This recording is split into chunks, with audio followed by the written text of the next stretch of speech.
stop now. This may be the last chance I get to be famous. Hey guy.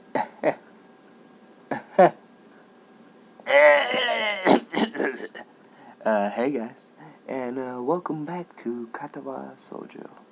My name is AJ Styles 157, and last time we had a blind girl.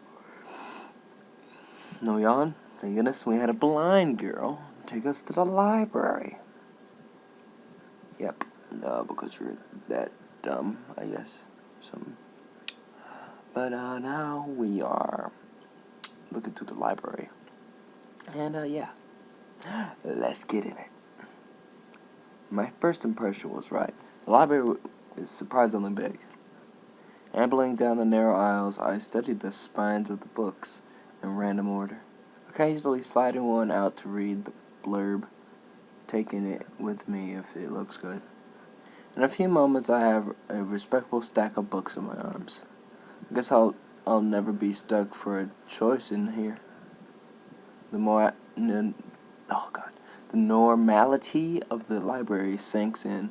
Sure, there are large print and braille books scattered throughout, but it is what it is, a library.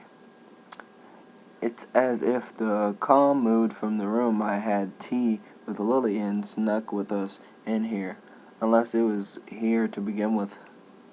Something about that puts me at ease, just like before. Well, it's a library. You're supposed to be quiet. I reached the end of the aisles and found a collection of desks, set up for a study or personal reading. Going a little further, though, I discovered a nice quiet corner at the back. Nice.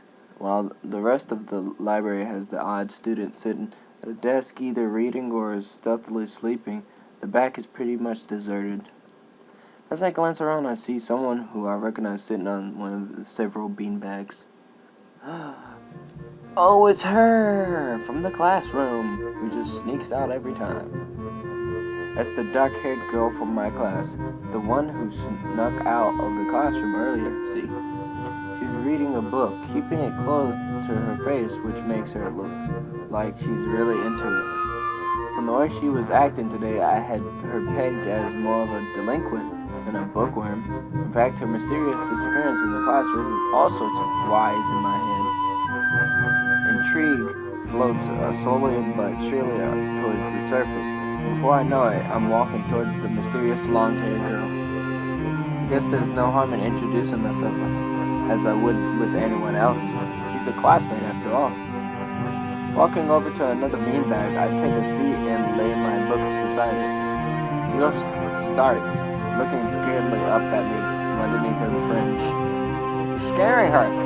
This is the first time I've ever seen her this close. Underneath her long, dense bangs, I can see the part of her face. At least a third of it, not a half, is pretty badly scarred. My eyes are immediately drawn to the scars, constantly peeking past her hair until they meet her own eyes. For a second, I'm shocked and avert my eyes to the book in her hands, before I realize that looking away probably only makes it worse. It takes too many seconds to collect myself and remember what I walked up to her for. Sorry, I didn't mean to startle you. Hi, I'm new here. I sat on the car. We're in the news class, right? We're in the same class. Okay, let me say first. Alright, if I was a new person, I would introduce myself, but she seems easily scared. So I'm gonna put, I'm sorry, I didn't mean to startle you. Sorry, I didn't mean to startle you. It's okay. The girl suddenly doesn't look like it's okay, but I let it slide. So, do you mind if I sit here? She seems to be very uncertain whether it's okay or not for me to sit. But finally she nods just a little. Okay. I take the seat next to her, and she hides herself behind her book. Life of Pi. Never heard of it. I've heard of it. Isn't it that one with the kid on the boat and the tiger? So, sorry again for startling you. I'm Hassan. She looks up from her book, stalling a little before replying. I know.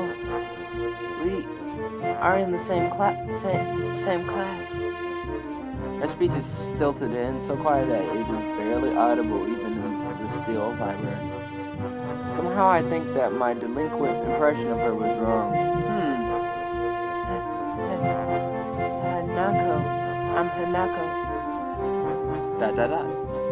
I resist the urge to say, that's a nice name, just to have something to say. But really, it's the only thing that I think of. I feel like an idiot. Everyone here must be used to being different to each other. And here I am being all bothered and fussed about that kind of thing. Don't let me interrupt your reading. I'll just check these books if you don't mind. She nods a little and sighs a little. She sighs a little sigh of relief. So I try to read the covers and introductions of the books I picked up, and she buries her face into her book. Uncomfortable silence consumes us. My eyes still wander to her direction, and I sneak peeks of her flowing hair and scars it's hiding. After a while, I realize that she's doing the same and only pretending to be immersed in life of pi. Her gaze is not inquisitive at all, though. It darts around like a scared rabbit. Or she looks scared. When our gazes finally meet, the chain reaction is unstoppable. Oh God, what? She stands up forcibly from the beanbag and takes a deep breath. I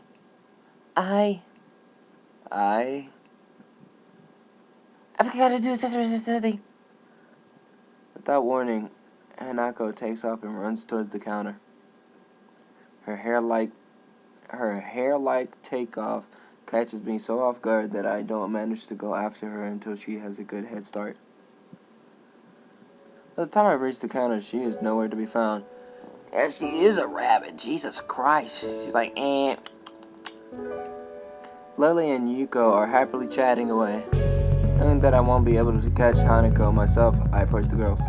Hey, did you see or notice a girl run past here? Yeah, maybe, but what did she look like? Long, dark hair, kind of shy. She had, well, some scars on her face. You wouldn't be talking about Hanako, would you? Yeah, that's her. I saw her reading and tried to talk to her, but I think I scared her off or something. Oh dear. Yuko, would you excuse me? I had better try and find her. Sure. I just hold on to these until you come back. What's going on? I'm sorry, but I'll have to explain it to you some other time. Right. I'll see you later then. Lily hastily grabs her cane and hurries out of the library, leaving me alone with Yuko. I don't think I'll ever get the hang of this place. Did I do something wrong? What did you do? Nothing. I was just looking for some books, and then she got this fit and ran off. The most offending thing I could think of was that I might have looked at her direction a few times. Well, she is a very timid girl. You have to be very careful around her. She can be very jumpy, I think, and she's not accustomed to talking with other people. Isn't that a bit strange? Look who's talking. I wonder. It's just how she is, I think. Yuko doesn't sound all that convincing. Then again, maybe this is just a norm around here. Everyone has their own problems, else they wouldn't be here. But how should I deal with these people? Forcing myself to act overly casually only makes me feel phony. Like I was supposed to be ignoring the elephant in the room. Yuko fidgets, looking like she wants to say something to that, but resists it. I think it's an elephant only if you feel it that way. I guess she doesn't have a good sense of self-restraint. It makes me smile, and she blushes heavily. What? Did that sound stupid? No, it sounded really wise. I guess you're right. It's more about me than anyone else. Neither of us have anything to add, so Yuko fills the silence by shuffling some papers around. People who have papers on their desk really like doing that. Did you find any books? I should be closing soon. I mean, the This library should be closing, but I have to do it. I hope that's not too inconvenient for you. Oh, yeah, I want some books.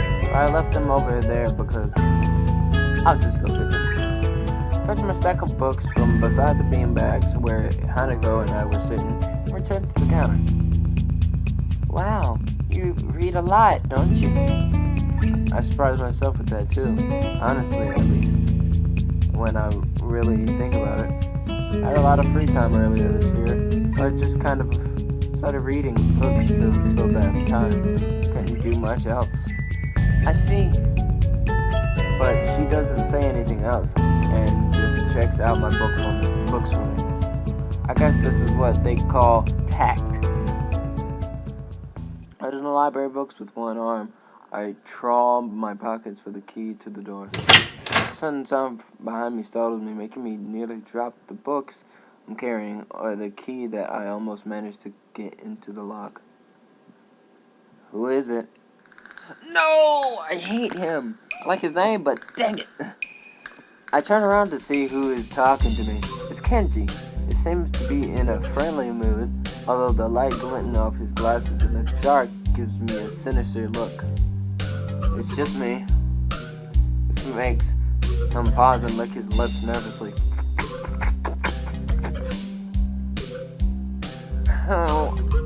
Who is me? I don't know anyone called me. Are you some new guy again? His voice is suddenly strained and quick. Yes, but we've met before. Yesterday. I don't think so. I would remember someone who I met only yesterday. What was that? What day is it today? Better ignore him. Is he joking or what? I don't think he's joking. I think he should just leave. Prove that we've met before. You live across the hall. You're Kenji. Kenji jumps back, his eyes filled with an uncomprehending fear. How do you know my name? Damn, this can only mean one of two things. Either we have met, and you are telling the truth, and I can't just remember it, or you are a spy. He pauses. A psychic spy. His eyes dart around me, trying to peek into my room, although it's hard to believe he can see anything through those thick glasses. His mood swung from friendly to maniac in less than a minute. I'm not psychic. So I did that.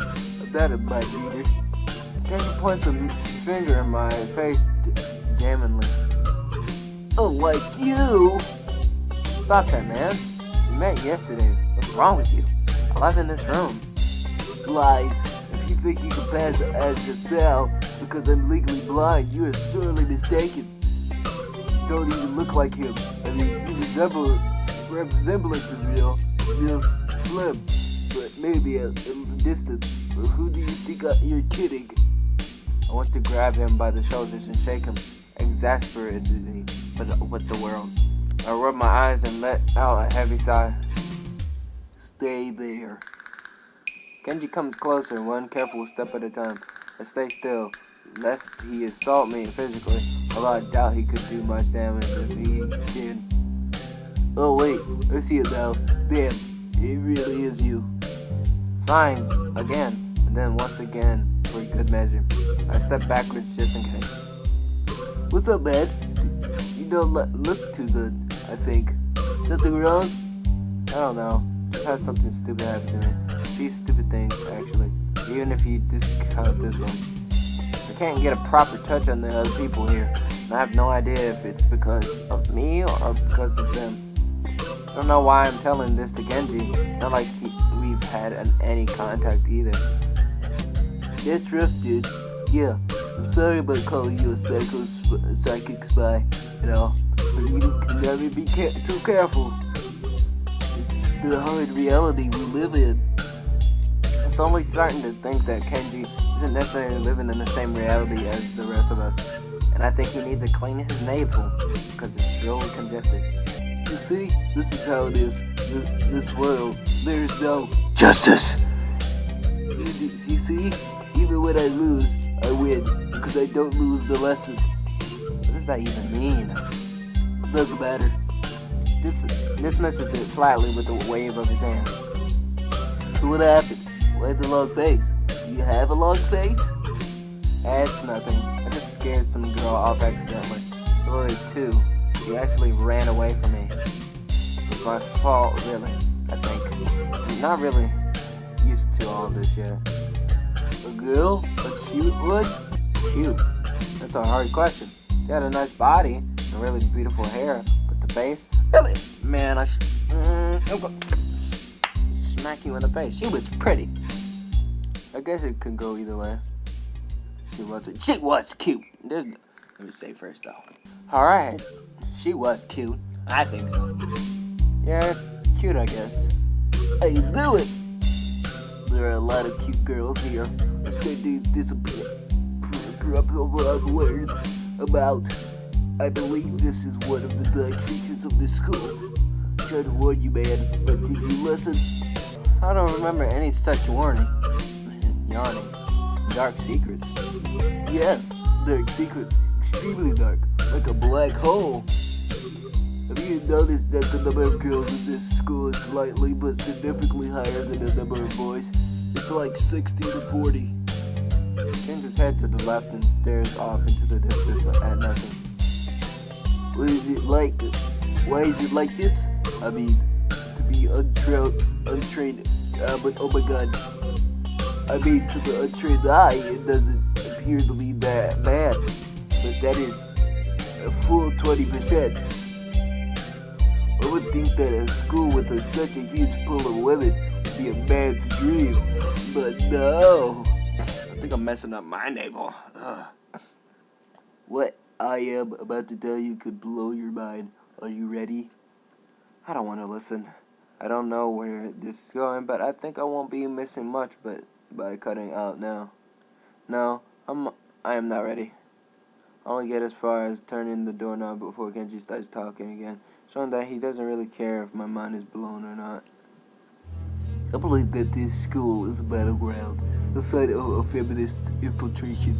This is disparity, the number of men to women, is a clear sign of how far they have come, and in case this Cold War turns hot, they will have supremacy in numbers. Just another skirmish in the internal war against the forces of feminists. They're everywhere. In Japan, women outnumber men. It's not a 60-40 split, but it's only a matter of time, man. Even in America, women are the majority by a hair. They're building up their numbers in the past. The build-up of military has always been the clearest sign of imminent war. Japan is just the first step. Our economy is badass. And the country itself is small and isolated. Yet, a huge part of the Pacific in terms of political value. Perfect target. They are so cunning, as expected of women. Soon the day will come when Kenji's voice trails off ominously. That is why you can't trust them. They will string you along and then kill you, just as they killed me. You will end up just like me. Oh hell no! Can't stop myself from blurting it out. Hey, what the hell does that mean? You said it, not me. That's the best I could think of. So, that's supposed to say something like that. Damn, rude, so rude. Where was I? Oh yeah, vast feminist conspiracy. Stop it, stop. I lost you way back there somewhere. Somewhere around feminist infiltration. Too hard to follow. It's cool. I have some crafts and stuff in my room. The puppets, you like puppets?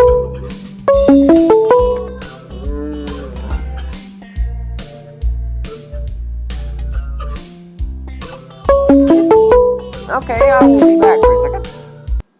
And we're back.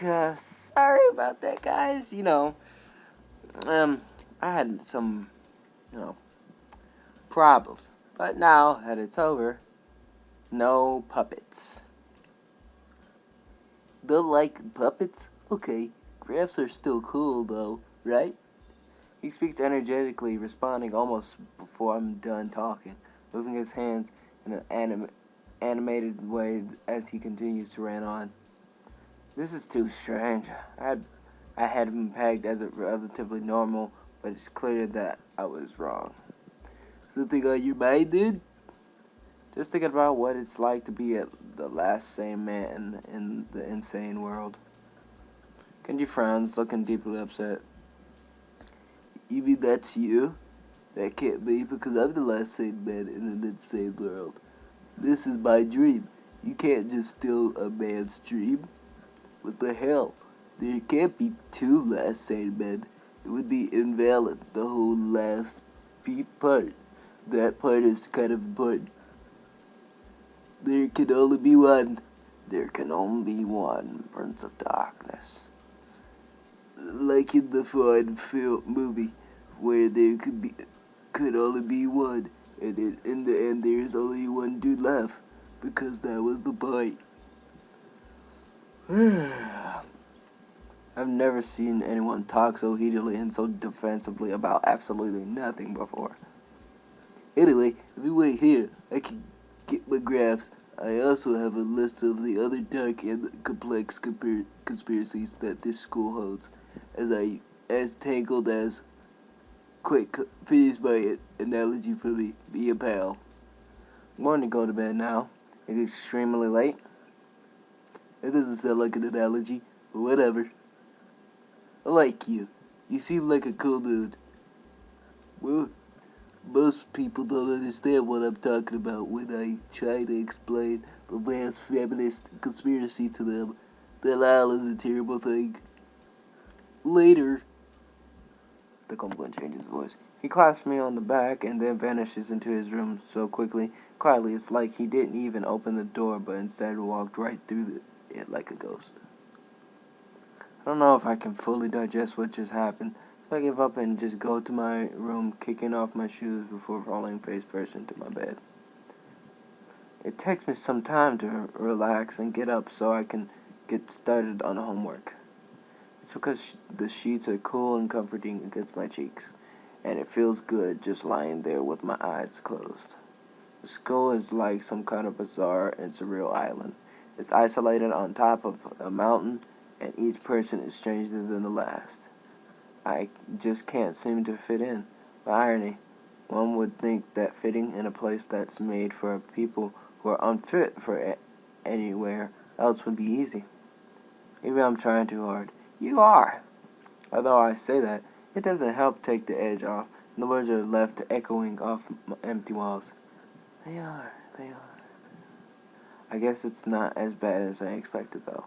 This place really is more a school and less a hospital pretending it's a school than I thought it would be. If nothing else, the scenery is beautiful. I open one eye, seeing the school books and bottles of pills arranged side by side on my desktop. Maybe this place is too much like a normal school after all.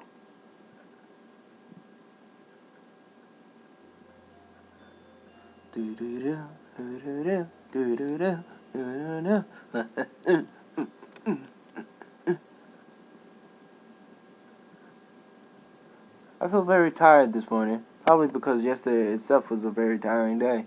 On top of that, I woke up far earlier than necessary. Well, that will be it, guys, for this episode.